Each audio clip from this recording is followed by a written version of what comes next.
Bacaan setahun Alkitab hari ini, Kamis 23 Juni 2022, 2 Tawarik 10 sampai 12.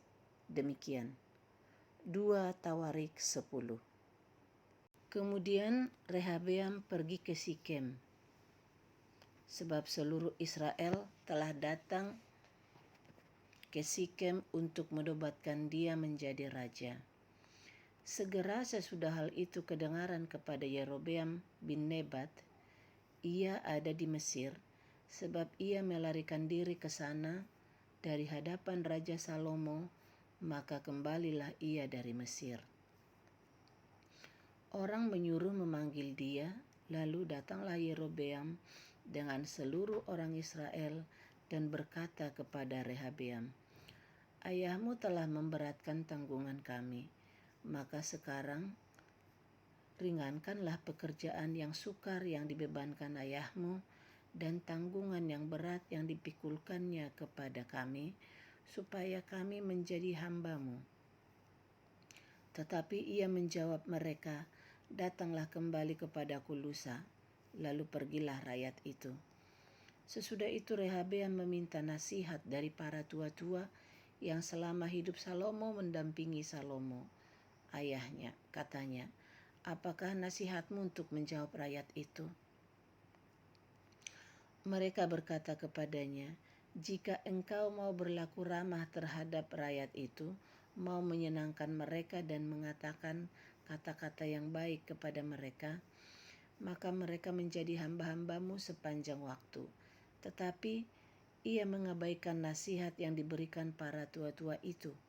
Lalu ia meminta nasihat kepada orang-orang muda yang sebaya dengan dia dan yang mendampinginya. Katanya kepada mereka, "Apakah nasihatmu supaya kita dapat menjawab rakyat yang mengatakan kepadaku, 'Ringankanlah tanggungan yang dipikulkan kepada kami oleh ayahmu'?" Lalu orang-orang muda yang sebaya dengan dia itu berkata, "Beginilah harus kau katakan kepada rakyat yang telah berkata kepadamu, 'Ayahmu telah memberatkan tanggungan kami, tetapi engkau ini berilah keringanan kepada kami.' Beginilah harus kau katakan kepada mereka, 'Kelingkingku lebih besar daripada pinggang ayahku. Maka sekarang ayahku telah membebankan kepada kamu tanggungan yang berat. Tetapi aku akan menambah tanggungan kamu. Ayahku telah menghajar kamu dengan cambuk, tetapi aku akan menghajar kamu dengan cambuk yang berduri besi." Lusanya, datanglah Yerobeam dengan segenap rakyat kepada Rehabeam, seperti yang dikatakan raja, "Kembalilah kepadaku lusa." Raja Rehabeam menjawab mereka dengan keras. Ia telah mengabaikan nasihat para tua-tua. Ia mengatakan kepada mereka menurut nasihat orang-orang muda, "Ayahku telah memberatkan tanggungan kamu, tetapi aku akan menambahnya. Ayahku telah menghajar kamu dengan cambuk, tetapi aku akan menghajar kamu dengan cambuk yang berduri besi."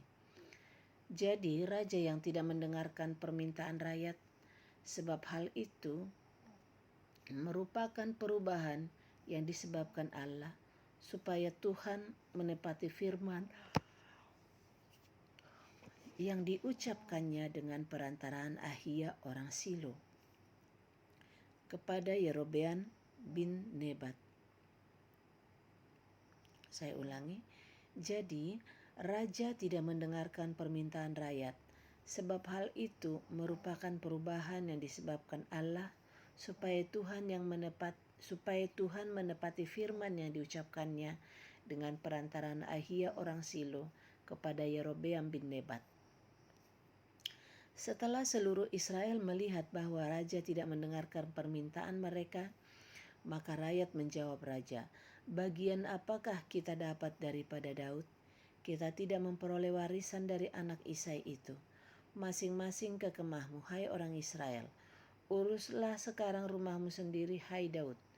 Maka pergilah seluruh orang Israel ke kemahnya, sehingga Rehabeam menjadi raja hanya atas orang Israel yang diam di kota-kota Yehuda. Kemudian Raja Rehabeam mengutus Hadoram yang menjadi kepala Rodi, tetapi orang-orang Israel melontari dia dengan batu, sehingga mati. Bahkan Raja Rehabeam hampir-hampir tidak dapat menaiki keretanya untuk melarikan diri ke Yerusalem. Demikianlah mulanya orang Israel memberontak terhadap keluarga Daud sampai hari ini.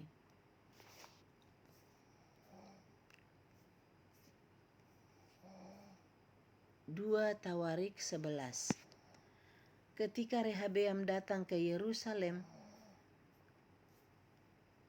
ia mengumpulkan kaum Yehuda dan Benyamin, 180.000 teruna yang sanggup berperang untuk memerangi orang Israel dengan maksud mengembalikan kerajaan itu kepadanya.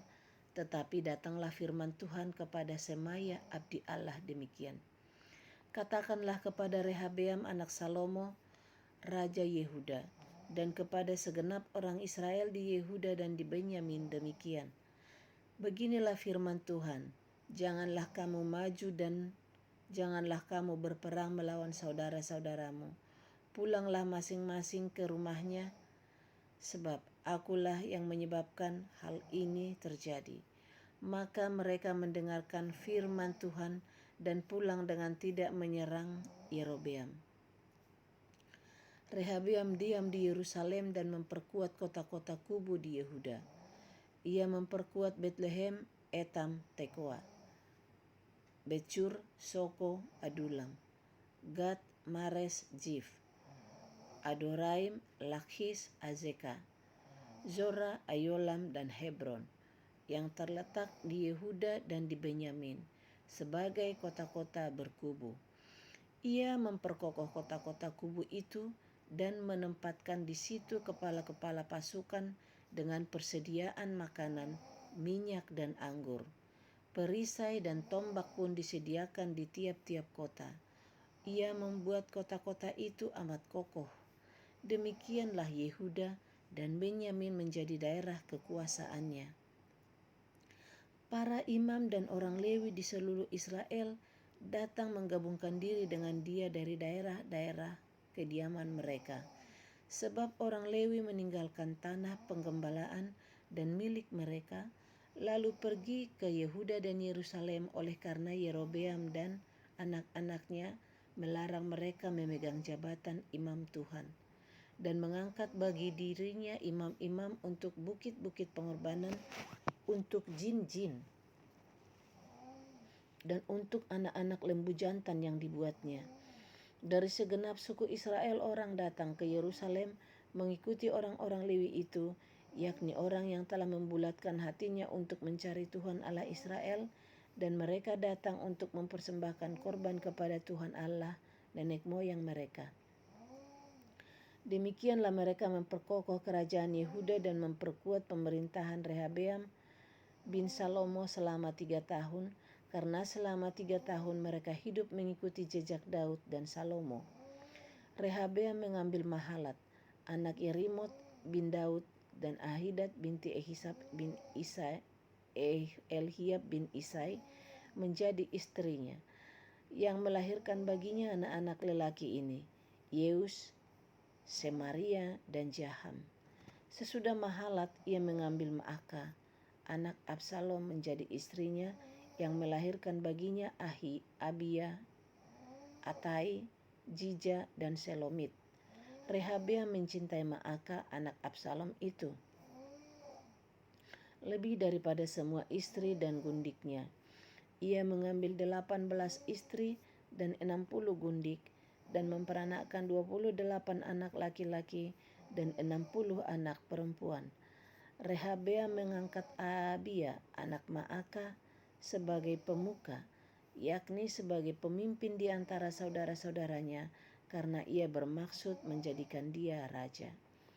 Oleh sebab itu ia mengambil kebijaksanaan untuk menyebarkan semua anaknya yang lain ke seluruh daerah Yehuda dan Benyamin, ke segala kota kubu, daerah.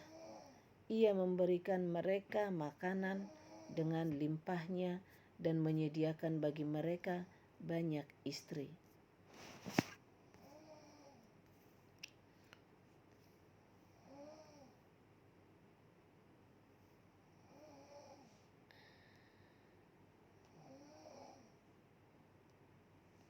Dua Tawarik 12. Rehabeam beserta seluruh Israel meninggalkan hukum Tuhan ketika kerajaannya menjadi kokoh dan kekuasaannya menjadi teguh. Tetapi pada tahun kelima zaman Raja Rehabeam, majulah Sisak Raja Mesir menyerang Yerusalem karena mereka berubah setia terhadap Tuhan. Dengan 1.200 kereta dan 60.000 orang berkuda, sedang rakyat yang mengikutinya dari Mesir, yakni orang Libya, orang Suki, dan orang Ethiopia tidak terhitung banyaknya. Ia merebut kota-kota benteng yang di Yehuda, bahkan mendekati Yerusalem. Nabi Semaya datang kepada Rehabeam dan pemimpin-pemimpin Yehuda yang berkumpul di Yerusalem berhubung dengan ancaman Sisak dan berkata kepada mereka, "Beginilah firman Tuhan, kamu telah meninggalkan aku, oleh sebab itu aku pun meninggalkan kamu juga dalam kuasa Sisak." Maka pemimpin-pemimpin Israel dan raja merendahkan diri dan berkata, "Tuhanlah yang benar." Ketika Tuhan melihat bahwa mereka merendahkan diri, datanglah firman Tuhan kepada Semaya, bunyinya, "Mereka telah merendahkan diri, oleh sebab itu aku tidak akan memusnahkan mereka. Aku segera akan meluputkan mereka, dan kehangatan murkaku tidak akan dicurahkan atas Yerusalem dengan perantaraan Sisak. Tetapi mereka akan menjadi hamba-hambanya, supaya mereka tahu membedakan antara mengabdi kepadaku dan mengabdi kepada kerajaan-kerajaan duniawi."